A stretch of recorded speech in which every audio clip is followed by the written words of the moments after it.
Hello, everybody. Thank you very much for coming on to this online tour of Christopher Marlowe's Canterbury. I hope you can all hear me okay. Give me a shout if not. I'm just going to go back to, there we are, so we can you can see me hopefully. If there's anyone who can't hear, can you maybe write in the chat or something to let me know? Otherwise, I'll assume that that we're okay and everyone can hear me. All okay, that's great. Okay. Thanks very much for coming along. We might get a few more people joining, so I'll kind of keep an eye on anybody arriving. But it looks like that's us for the moment. So thanks very much for coming along, and welcome to my tour of Christopher Marlowe's Canterbury. I'm Mercery Lane. I'm a thriller writer and a journalist, and I first got interested in Christopher Marlowe and Canterbury when I was researching my novel Unlawful Things, which was now an incredible 15 years ago. And I'm excited to show you some of the places which inspired that first book. Let's just go back to screen share, and then I can show you where we're going to be going. So this is the map that we're going to be using on our tour today. And as you can see, it's quite an old map, but it does show reasonably accurately the centre of Canterbury, the city centre. We're going to walk about a mile and a half around the city centre. This map is from 1560, and it's really interesting how much of it you can, just admit somebody. It's really interesting how much of this map is still relevant today, despite having been made in 1560. You can probably see sort of the top right-hand quadrant of the circle around the walls. So you've got the walls all the way around. Top right is the cathedral. Down towards the bottom, you've bottom left, so maybe at about 9 o'clock, you've got across to Westgate, and then just outside the walls and a bit above where the river goes, that's the village of Harbledown. So we're going to be following the routes that some of the routes that Christopher Marlowe would have known.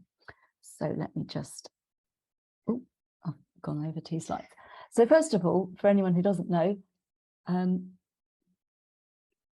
me hit someone else. Who was Christopher Marlowe? He was a shoemaker's son from Canterbury. He was a contemporary of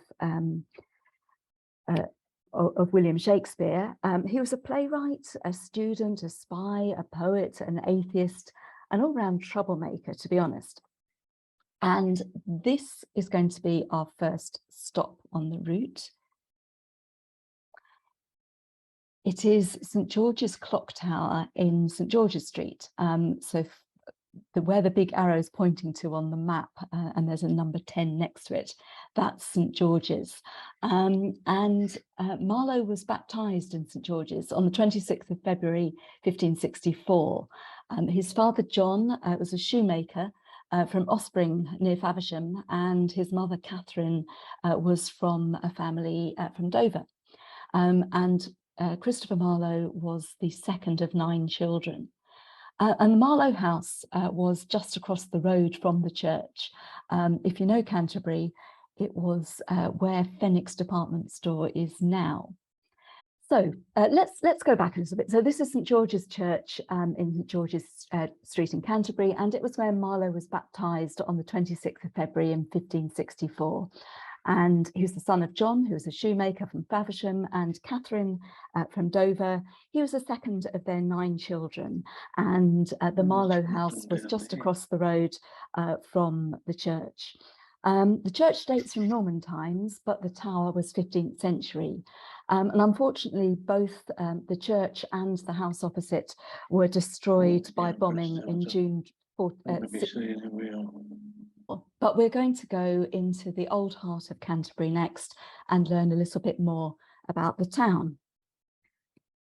So this is the Buttermarket that we're going to walk through next. So we've walked down the main street from the church to the Buttermarket, which is the market in the centre of Canterbury. And this is what it looks like now. Obviously a little bit different. There wasn't a war memorial, obviously, in the centre of the market in Elizabethan times, but a lot of the houses around it are Elizabethan. Elizabethan Canterbury was a pretty small town, as you can see from the map. It had about 700 households, something like that. And it was dominated by the cathedral. You can see here on the right of the picture, the gate, Christchurch, which is the gate to the cathedral. But Canterbury had been hard hit by the Reformation. And that's because the church and the cathedral had been very important to Canterbury's economy. Pilgrims had been visiting the shrine of St Thomas Becket in the cathedral for about 500 years. If you don't know the story, St Thomas Becket was murdered in the cathedral in 1170 by the knights of King Henry II because Becket had been rowing with the king for quite some time, and he'd been supporting the Catholic Church against the king. And the king let it be known that he was finding Becket a bit of a nuisance. The knights set off thinking that they had the king's blessing to put an end to Becket, and very shockingly, they murdered him with swords. They cut him down in the cathedral. This event absolutely scandalized Britain and the whole of Europe, and the Pope made Becket a saint shortly afterwards, and the king was required to do penance. And then people started to report miracles at the tomb, which kind of led to pilgrimages and a lot of wealth for the cathedral. Lots of people came for 500 years. But that all ended after Henry VIII came to the throne and was having his own difficulties with the Catholic Church. And the shrine was then destroyed on the orders of Henry VIII in 1538, which was 26 years before Marlowe's birth. So still pretty much within living memory of Canterbury at the time. So Canterbury had suffered from the loss of pilgrims. It had also suffered a lot of disease, so plague, sweating sickness, and there'd been quite a decline in the population of the town. Now, what that meant was that there was space for newcomers, for example, John Marlowe, Marlowe's father. And by the time Marlowe was a boy, Canterbury was starting to grow again. And we'll find out some of the reasons for that at our next stop, which is around the corner here. So we were by the Buttermarket in the centre, and we've now walked up the street, and we have got St Alphege, the Church of St Alphege on one side of the road, and the King's School behind the wall on the other side. And that's the St Alphege on the left and the King's School on the right, and they do pretty much face each other, but you can't really see into the King's School from the road because the wall goes onto the street and kind of cuts it off. St Alphege is actually no longer a church. It's in fact the uniform shop for the King's School now, so there is still a connection.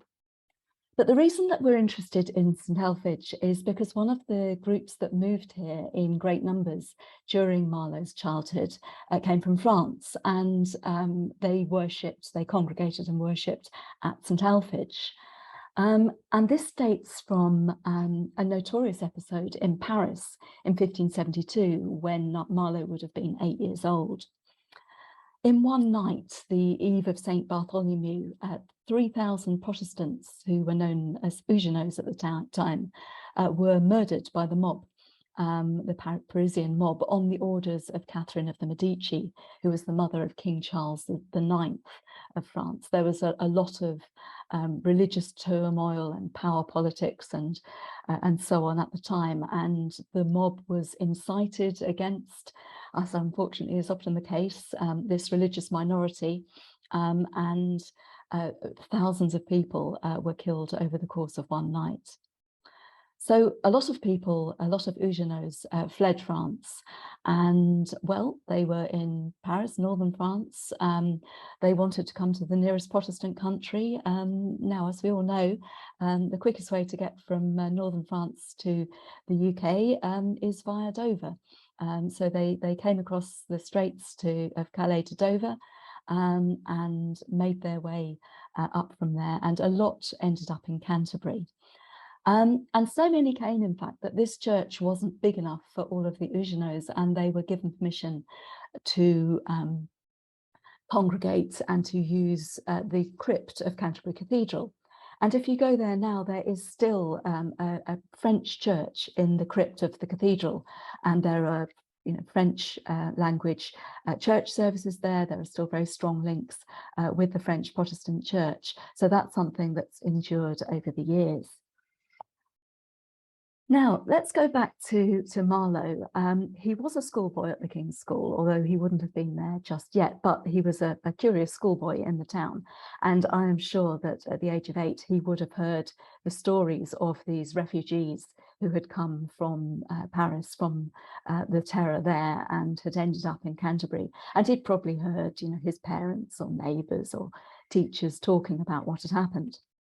And he was obviously paying attention, because 20 years later, these events inspired Marlowe's last performed play, which was called The Massacre at Paris. And it's a really very gory description indeed of the events of that night. And it was, of course, a big crowd pleaser when it was performed at the Rose Theatre in South London. And we know that because we can see the accounts book for the theatre, where it's been written in by Philip Henslow, the theatre's proprietor, several times, Massacre at Paris, or The Tragedy of the Guise. The Duke of Guise was one of the characters in it, and he called it that from time to time, but you could see that it was a big earner for him. So we are going to move on a little bit, talking of the theatre. And we're going to go down through the streets and across this little bridge, which is where the Friars is, the Friars Bridge, and then we're going to this space here. And as you can see on the map from 1560, there's nothing there, and that's because they hadn't built it yet, but they would in later years. So this is the Marlowe Theatre, which has been built on pretty much on that spot. And this is where Canterbury really celebrates the legacy of the great playwright. So let's have a bit of a think about that legacy. Well, these were Marlowe's plays. Dido, Queen of Carthage, was written whilst he was still at university. A little bit of a sort of Antony and Cleopatra story. It was about Aeneas, who had been one of the people who'd fought in the Trojan Wars and was making his way home, and got stuck on an island with Dido, who was the queen, who fell in love with him and didn't want him to leave. And it's really quite a sexy sort of play. Lots of descriptions of sort of his falling in love with Carthage and with the beautiful Dido, but of course poor Dido is left alone when he decides that really he should carry on to the war that he's meant to be going to, or possibly home from. I've slightly forgotten the plot. And then there was Tamburlaine the Great, which was another war story, and this was about the warlord Tamburlaine, who laid waste to parts of the sort of Central Asia and Middle East, and was known for having come from quite humble origins and become this great conquering warlord. Tamburlaine the First went down very well, so Marlowe, not being shy of a sequel, when he knew there was a good thing in the offing, wrote Tamburlaine the Great Part 2. So we've got 2 plays for the price of 1. The Jew of Malta. Again, a really quite sort of bloodthirsty play about lots of people being murdered and so on. Dr. Faustus, which is probably the one that we know best today, where the student Faustus wants to know everything and be all-powerful. And as a bit of a shortcut, he decides to study necromancy. He summons up a demon, Mephistopheles, and he makes a bargain with him that Mephistopheles will be Faustus' servant, for a time period, and Faustus will, have everything he wants. And then eventually the devil will take his soul. And Faustus, being young and perhaps not that bright, said, yes, okay, I'll go for that. Then there was Edward II, which was Marlowe's first real sort of history play. And again, Shakespeare kind of looked to Edward II when he was writing his series of Plantagenet plays. Edward II, now known partly for a really gory ending that Marlowe writes for poor old Edward, involving a hot poker, which I'm sure you don't want me to go into more detail about now. And then his final play, The Massacre at Paris, which we've already talked about a little bit. But he didn't just write about war and witchcraft and ghastly things like that. He also wrote lots of poetry. Hero and Leander, a very sensuous poem about the love between the lovers Hero and Leander would swim the straits between them. They lived on opposite sides of a big river, and he would swim across to be in Hero's arms. And then The Passionate Shepherd to His Love, a lyric that was very popular at the time, and a translation of the Greek poet Ovid's love poetry Amores. This was pretty hot stuff, apparently, and in fact the Archbishop of Canterbury at the time banned Ovid's Amores, wouldn't let it be published. So the themes that Marlowe has developed, well, it rather sounds like sex and violence, so all the good stuff. But I don't think we would remember Marlowe if that's all there was to his plays. There's also psychological depth. So soliloquies where the protagonist muses on events and on motivations. For example, at the end of Dr. Faustus, Faustus gives this amazing speech where he muses on what's gone wrong and is it too late to repent, and he tries to pray and discovers that the words stick in his throat, and he says, give me just one more day, one more hour, but the devil is coming, and it's all too late. And of course, the other thing that Marlowe's remembered for is his use of blank verse, iambic pentameter, which, if you remember from your school days, is a 5-beat line. So, is this the face that launched 1,000 ships, as Faustus says when he sees the face of Helen of Troy in Dr. Faustus? And that, of course, was picked up by Shakespeare. What soft, what light from yonder window breaks? It is the east and Juliet is the sun. So a lot of legacy left by Marlowe. However, I know you didn't come here just to talk about poetry and plays. So we're going to go on again from across the river and down through the paths and out into the main street and the main entrance to Canterbury at the time. And as you can see, Canterbury was surrounded by walls. It was a walled city. You got in and out through that gate there that the arrow's pointing to, mostly Westgate. And you still do, actually. You still drive in through the Westgate Tower. But at the time that Marlowe was a child there, or was growing up, the gatehouse at Westgate was not just the main way in and out of the city, it was also the jail, where the city locked up debtors, thieves and murderers. And there is a possibility that Christopher Marlowe might have spent a night here himself, for an episode that we're going to come back to shortly. But what we do know is that Marlowe's father, John, served as Constable of Westgate in 1591, which was the year that it all started to kick off for Marlowe.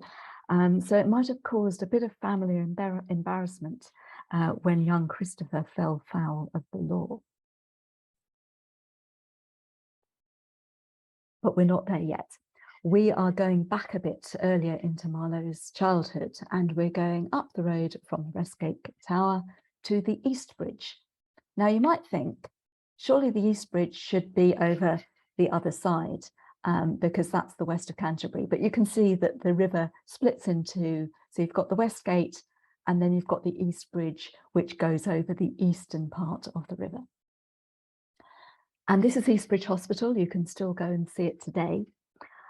It wasn't a hospital for the sick, but a hostel set up in the 12th century for poor pilgrims.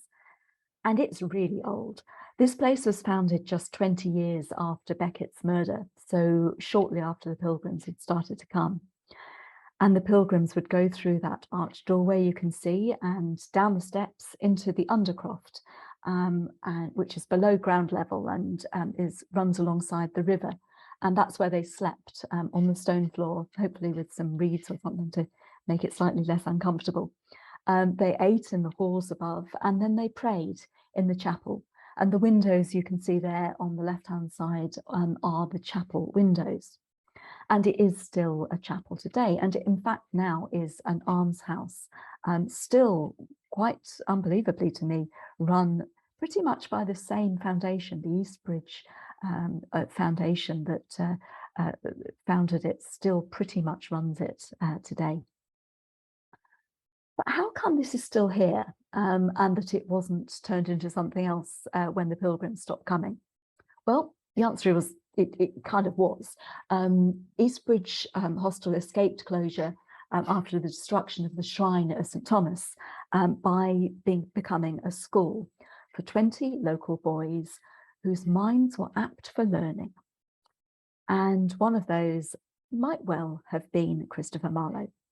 Now, we know for sure that Marlowe attended the King's School from the age of 14, but we don't know where he was before then. And 14 is quite late for education. You know, it's a time when a lot of boys would have been leaving school altogether and joining their fathers in their trades. So he certainly was educated somewhere before then. And there are things that make us think it is quite likely that it was here. This school, East Bridge, was founded by the Archbishop Matthew Parker in the East Bridge Hospital, and he also endowed scholarships for East Bridge school boys to go on to Corpus Christi College in Cambridge, as he did also for the boys who went to the King's School. And we know that Marlowe finished his education at Corpus Christi as a Parker scholar.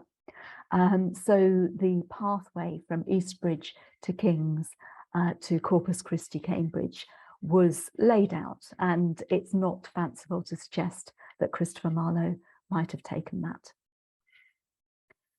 So we're going from East Bridge a little bit further along the river, and we're walking along Stour Street, which runs south from East Bridge down beside the river. And this building, which is quite interesting, is one of the reasons we're here. But another reason is that Marlowe's aunt, Catherine Benchkin, lived in Stour Street. And we know that because Marlowe signed her will there in August 1585, when he was aged 21 and a scholar at Cambridge, so presumably was back on a visit home. His father had also signed the will. And the only reason really that it's interesting and worth noting is that that is the only existing example that we have, the only remaining example of Christopher Marlowe's signature. But the building opposite here is now called the Poor Priest's House. It was actually built in the 12th century as a tannery. It backs right onto the river, which is a useful thing if you are tanning leather. It was then converted to an almshouse in 1220 for priests who lived communally in the hall. And that's when, of course, it became known as the Poor Priest's House. Like so much else in Canterbury, it was surrendered to Henry VIII in 1575. Since then, it's been a school as well, a poorhouse, workhouse, and a medical clinic. But now it's called the Marlowe Kit, or at least part of it is. And that's a youth theatre which runs theatre and art classes for local young people. So that's rather nice that the theatre is kind of giving back to the local people, you know, maybe some boys and girls age Christopher's age when he was a schoolboy in Canterbury.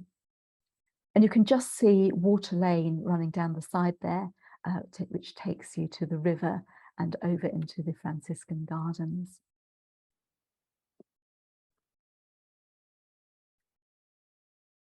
So now we're going back into the High Street of Canterbury, and I have to admit, trying to line up the map with this map, the Google Maps with this map, I couldn't be 100% sure where we are. So we will skip swiftly on and just have a look at the building, because this is in the High Street, and we know it was there when Marlowe was a child, because this was built for the Queen Elizabeth I.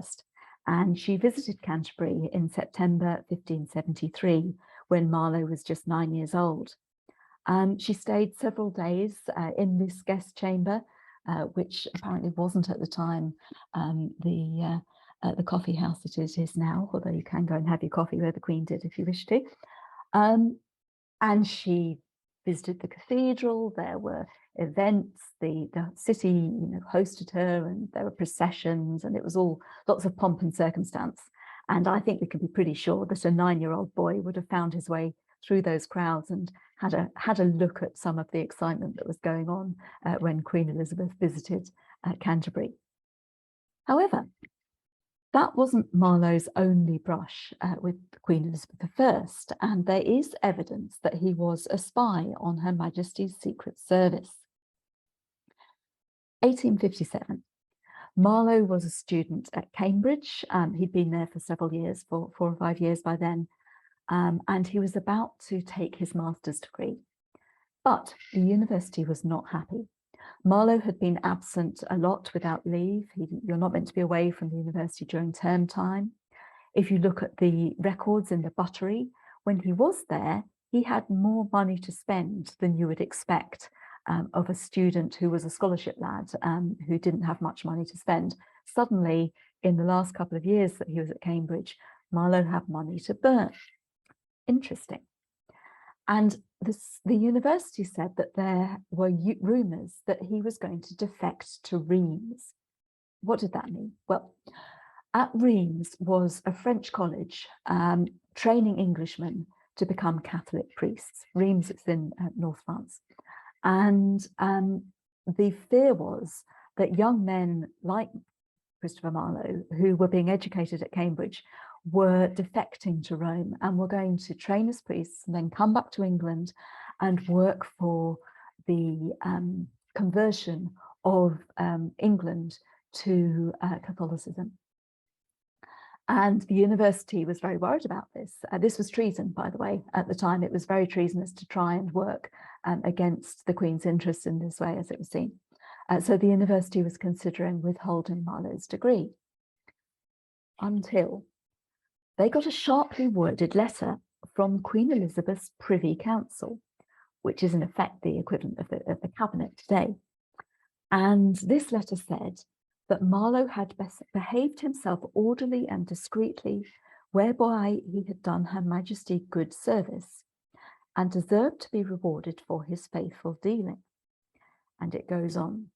It was not Her Majesty's pleasure that anyone employed as he had been in matters touching the benefit of his country should be defamed by those that are ignorant in the affairs he went about.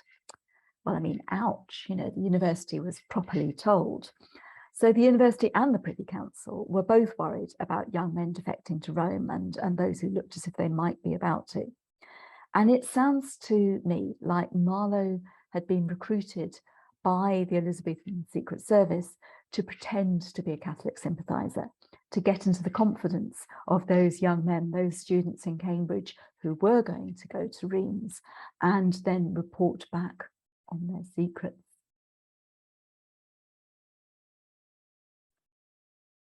So, maybe not a nice person in some ways, and we know for sure that Marlowe was something of a troublemaker. We're now heading up to Mercery Lane, which is a lovely narrow lane that leads you up towards the Buttermarket. And there it is. It looks a little bit like something out of Harry Potter's Diagon Alley. And this is what happened on the 15th of September, 1592.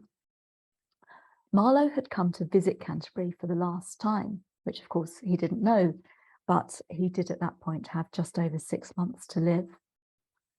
We don't know the reason for his visit. It's possible that London was getting a bit too hot for him. He was working as a playwright at the time, but there had been a lot of rumours about his atheism, about necromancy. Was he not just writing about it, but perhaps actually practicing it? All sorts of things. He was being denounced as a heretic. So he'd come home perhaps to spend a few days getting his head down, visiting mum and dad. Unfortunately, it really wasn't a peaceful visit. Somewhere close to the corner of Mercery Lane, he attacked a tailor called William Corkin, who seems to have been a former schoolmate, with his dagger. And Corkin filed for assault, which is how we know about it. It's in the city records. And Marlowe countersued. And sadly, we don't really know how the case was resolved. What we do know, though, is that this was Marlowe's second arrest for knife fighting. He'd been arrested and jailed in Newgate Prison after a fight in which a man was killed in Shoreditch 3 years earlier. And the same year as the Canterbury fight, he'd been arrested and sent home from Flushing in the Netherlands for counterfeiting coins. Now, that's a weird one. He was with another man who was also known to be working for the Secret Service. He blamed Marlowe, Marlowe blamed him. They both got sent home in disgrace by the ambassador. They later claimed that they were just testing the goldsmith to see whether he would actually do it. But again, this was a potentially treasonous activity, and Marlowe was really lucky that he got away with it, which kind of makes you think that he was constantly in trouble, but his luck pretty much always seemed to hold. It seems like someone had been looking out for him, possibly the Secret Service, who knows, you know, the equivalent of M from the James Bond films. Oh dear, you know, Marlowe's in trouble again, someone go and fetch him home, will you? Until, of course, his luck ran out. And that happened in May 1593, when he was arrested for something that later came to be known as the Dutch libel. And I'll tell you all about that in a sec. Just see. So the Dutch libel, in effect, was when someone put lots of posters up around London, advising violence, calling for violence against recent arrivals in London.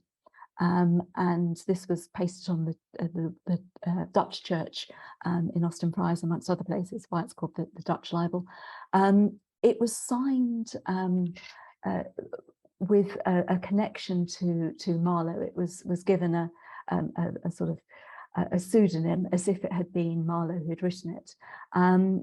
It sounds unlikely that Marlowe would have actually done that. I don't think that he's as daft as that, for a start. But he had been called to go to court. And he was arrested at the home of his patron, Thomas Walsingham, in Chislehurst, and he was supposed to report daily to the court of Queen Elizabeth. At that time, the court is wherever the monarch is, and she was at Greenwich. And so he went to Deptford, which is a couple of miles away from Greenwich. And he spent the day of the 30th of May at the house of a widow called Eleanor Bull. And she was someone who gave dinners and invited people in, and in effect, she was providing a bit of sort of restaurant service. So there were 4 men who had dinner and walked in the garden that day: Ingram Fraser, Nicholas Scares, Robert Poley, and Christopher Marlowe.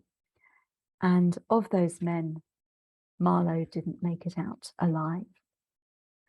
This is the story that Ingram Fraser gave. He was sitting on a bed in the room after dinner when an argument started about the bill or reckoning. Marlowe attacked him, hitting him with his dagger, and Fraser, in self-defense, seized the dagger, turned it back on Marlowe, and it went into his eye socket and it penetrated his brain. So this is what the coroner tells us. And so it befell in that affray that the said Ingram, in defence of his life, with the dagger aforesaid of the value of 12 pence, gave the said Christopher a mortal wound above his right eye of the depth of 2 inches. Marlowe then and there instantly died. So do we believe the story? Well, we already know that Marlowe was a fighter. So it's possible there was an argument, he pulled his dagger, everyone lost their temper, and he was killed by Ingram in self-defense. But who were Ingram Fraser, Nicholas Skerries and Robert Poley? Well, they were Secret Service men too. They were extortionists, double agents, loan sharks, heavies. Perhaps the Secret Service had decided it didn't really want Christopher Marlowe standing up in court in Greenwich to tell all, talking for his life. Perhaps they decided, as one person had put it in a letter written about him, that he was a dangerous man and everyone should be careful to make sure that his mouth was stopped forever. So, what secret might he have been about to reveal? Well, you are going to have to read my books to find out, I'm afraid. And this is just a little bit of a puff for my books. So they're all mystery thrillers. Unlawful Things is about the hunt for Marlowe's last play and the secret that he learnt whilst growing up in Canterbury. The Peacock Room is about William Blake, if you're interested in Blake. The Crimson Thread is completely set in Canterbury, and that's all about what happens when Marlowe's final last lost play is actually staged at the Marlowe Theatre in Canterbury. And then my newest one, Folly Ditch, which is inspired by Charles Dickens and all of his links to North Kent. So these are ways that you can find out more about me and get in touch if you would like to do so. I'm going to end screen sharing now and invite you to unmute yourselves if you would like to do so. And very happy to take any questions if anyone would like to ask anything or any comments. Do you know how to unmute? Hello. Hello. Oh. Is that Mary? Yes, let's have her. So thank you very much. I've got a couple of questions. And the first is, which will show instantly that I haven't yet read Crimson Thread. Did Marlowe leave letters and diaries and personal papers that would give us any insight into how he viewed the world? Or is no, all we have of Marlowe is his plays and his poetry. Okay. So yeah, it's all up for grabs. Okay. How did he manage? I mean, as a William Shakespeare was a theatre manager, wasn't he? He was a working playwright. He made his money by running a theatre company and by running a theatre, whereas Marlowe seems to have been running all over the place, the way that you've described it. Well, it's interesting. We don't, I mean, as I said, because we have very little about him. Most of the documentation we have about him is that it's from him being in trouble in one way or another. We don't have anything from him. It looks like he was paid by the Secret Service. It also looks like he was paid a fair bit for some of his plays, probably not a fortune. I don't know many writers who get paid a fortune, but we can see in the documents from the Rose Theatre that he was paid for his plays, so that there are records of playwrights being paid. So I guess that's how he made his living. Okay. Well, was he paid per performance? Was he being paid royalties, or was he paid for the manuscript in one big chunk of money? According to Henslow's diary or accounts book, he paid for a play, so he would pay, I forget what the amount was, something like £4 for a play, and then he'd hope to run it for as long as possible until it had all until it had recouped the money. So I was just quickly looking in the chat. Thanks, Louise. I'm glad you enjoyed it. That's great. Okay. Any other questions? If not, we're nearly 45 minutes in, so we can leave it at that. But thanks very much indeed for everybody for coming along.